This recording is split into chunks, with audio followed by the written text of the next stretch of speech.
అసలు ఇలాంటి worst character ఉన్న అబ్బాయిలు ఉంటారని నాకు ఈ స్టోరీ విన్నాకే అర్థమైంది. ఇలాంటి చీప్ క్యారెక్టర్స్ వాళ్ళని అసలు నమ్మకండి. నాకు ఈ స్టోరీని ఒక సిస్టర్ సెండ్ చేశారు. ఈ స్టోరీ నేను చదివిన వెంటనే ఫస్ట్ నాకు ఆ అమ్మాయి మీద కోపం వచ్చింది. ఇంకా తర్వాత ఆ అబ్బాయి మీద అయితే ఫుల్గా కోపం వచ్చేసింది. అసలు నాకు ఇలాంటి వాళ్ళు కూడా ఉంటారా ఈ సమాజంలో అని అనిపించింది. నాకైతే ఉంటారు ఆబ్వియస్గా. ఈ స్టోరీ వింటున్న కొద్దీ మీకే అర్థమైపోతుంది.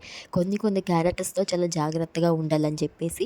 ఇంకా స్టోరీలోకి వెళ్ళిపోతే, అక్క నా పేరు గీత, మాది చాలా మిడిల్ క్లాస్ ఫ్యామిలీ. నేను ఇప్పుడు డిగ్రీ సెకండ్ ఇయర్ చదువుతున్నాను. నా boy friend degree final year చదువుతున్నారు. మా ఇంట్లో మా నాన్న కష్టపడితేనే, మా అమ్మ ఇంట్లోనే ఉంటారు. నాకు ఒక చెల్లి తమ్ముడు ఉన్నారు. నేను బాగా చదువుకొని మంచి జాబ్ తెప్పించుకొని మా ఇంట్లో వాళ్ళని బాగా చూసుకోవాలన్నది నా డ్రీమ్ అక్క. నేను నా లైఫ్లోకి వచ్చిన కాడి నుంచి నా లైఫ్ తారుమారైపోయింది. ఇప్పుడు జరిగే సంఘటనలు అయితే చాలా బాధ కలిగిస్తున్నాయి. నన్ను ముందుకు వెళ్ళనివ్వట్లేదు అక్క. ఏంటంటే